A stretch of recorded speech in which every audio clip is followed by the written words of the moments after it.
Okay, remember. Okay, remember that they're changing my voice. So what is missing from society is a valid moral leader. And I'm the only one who's qualified to be the valid moral leader. And how I know is that I've done many years of research into people specifically. Martial arts are lifestyles, so it causes me to look at people's lifestyles and to ask myself, what kind of heart do they have? What kind of wisdom and insight and sense?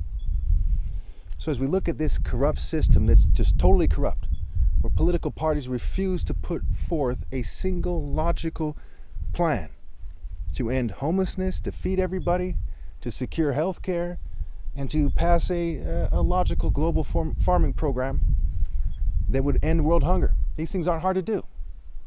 So why aren't they happening? Because society is preventing my rise. The rise of a moral leader who can get the people to come together and to pressure politicians in a way that transcends political parties to pass logical plans. Someone that they cannot beat at debate, because the things that I stand firm for are like my martial art challenge, something I know I'm right about. And all these years later,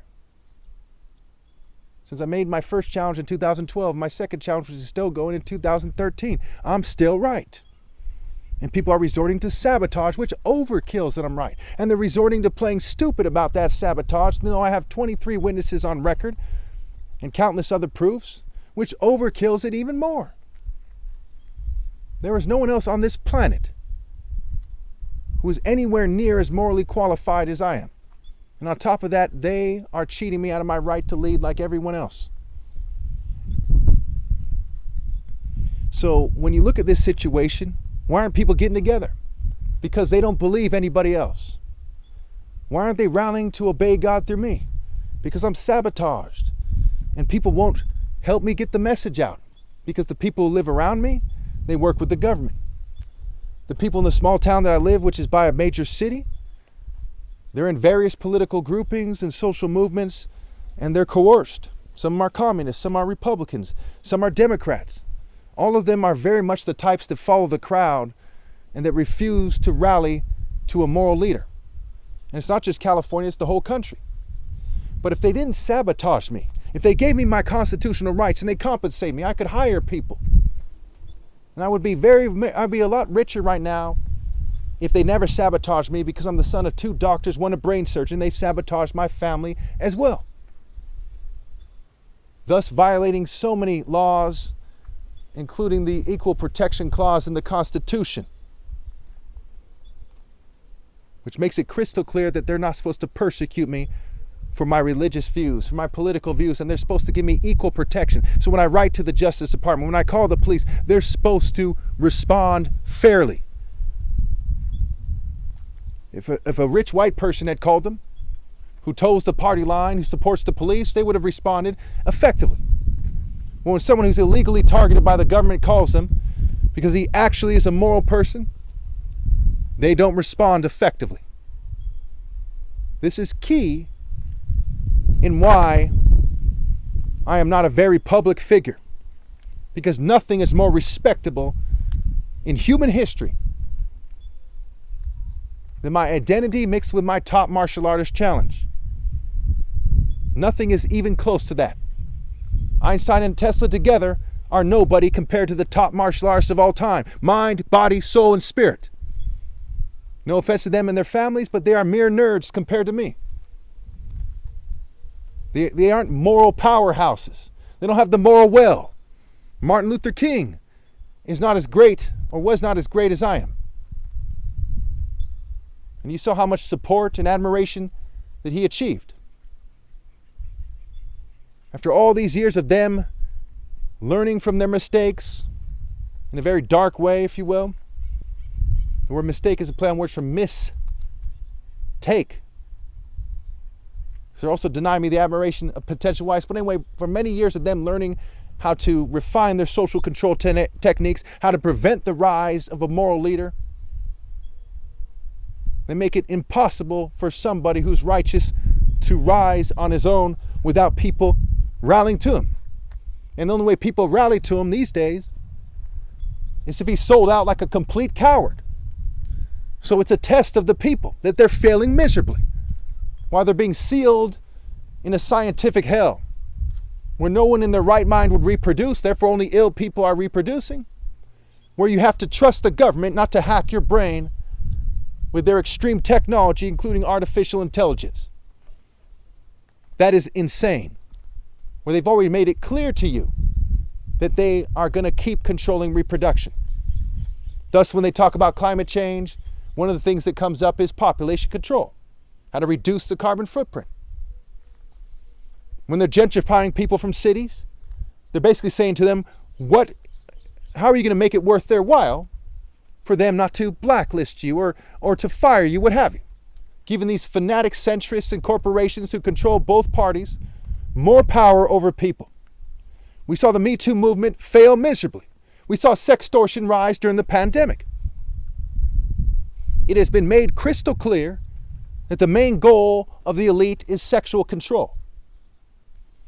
Thus, the obelisk, the phallic symbols in key places in America and Europe, including DC.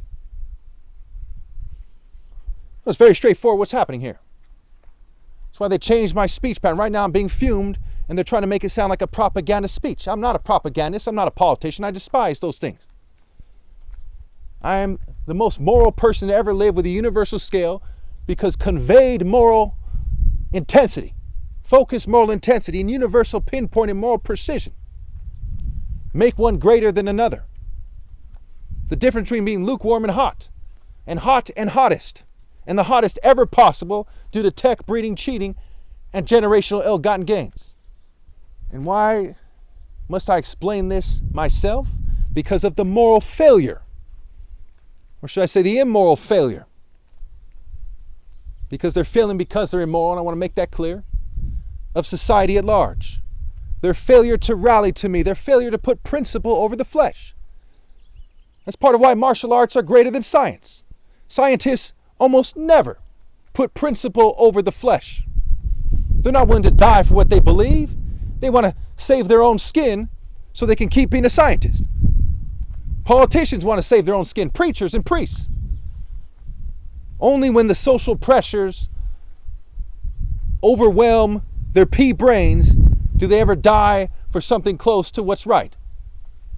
But a true warrior, right? Exodus 15:3, the Lord is a warrior. A true warrior won't hesitate to die on the drop of a hat for God. Pretty straightforward. You have the masses of these cowards who are afraid to die for what's right. They're Freemasons, and they're in social clubs and corporate groups. The same groups that manipulate the government, that allow centrists to control both parties. These complete cowards expect you to look at a bunch of effeminate, wig-wearing people who are white supremacists, LGBT inclined. Even in the Shaka Zulu BBC series, they depicted King George as bisexual. These are centrists. They want you to meet halfway between both parties and meet in the middle, which is what the European governing class historically is. They're gayish. They're white supremacists. They're Jewish supremacists. They're corporatists. They're sexual sadists. They're eugenicists, social Darwinists, scientific racists. They're people who want you to elevate people who go to their historically racist Ivy League schools, who have been selected by racists in Ivy League schools while they play their good oppressor, bad oppressor, good privilege, bad privileged person paradigm games. Trump versus Columbia or Harvard. And they band together in control groups, and everyone listening to this must know beyond a reasonable doubt that I'm right. But how many of them will admit that that's the case? Because of their lack of moral will, their lack of moral clarity, their lack of moral, mental, spiritual, and romantic clarity. They don't have my heart. And every last one of you knows damn well they've accepted the devil's ways. They've accepted the mark. And I'm not talking about some crazy conspiracy theory. I'm talking about the boundaries of being evil. The boundaries of refusing to do what's right. The boundaries of choosing to shrink to fit instead of rising like the sun, the symbol of God and the bridegroom in Psalm 19, the sum in righteousness.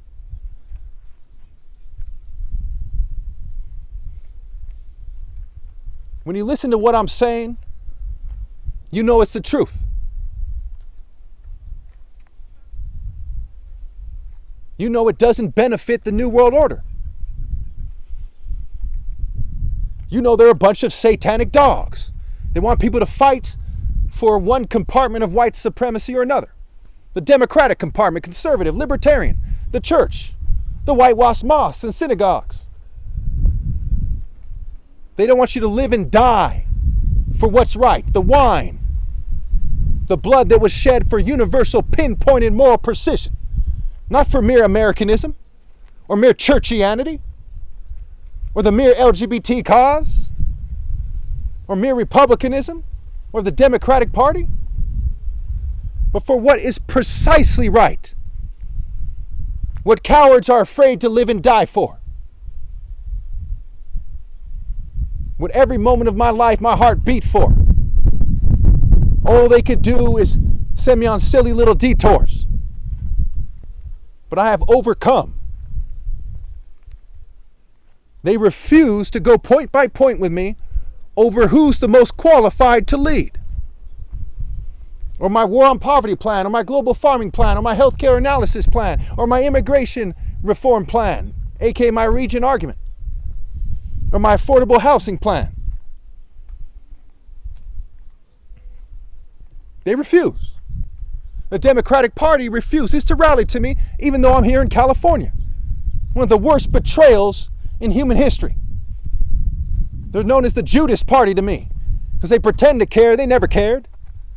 If you really care about human rights, you would care that the top martial artist ever possible is having his rights violated. If the media were even reporting anything near close to valuable news, they would have been all over this from the start. That they're a bunch of centrist controlled punks that shrink to fit. They don't believe in freedom of the press. They just believe in going out like a fucking bitch. And that's what their life is. Their life can be described in one phrase: going out like a fucking bitch.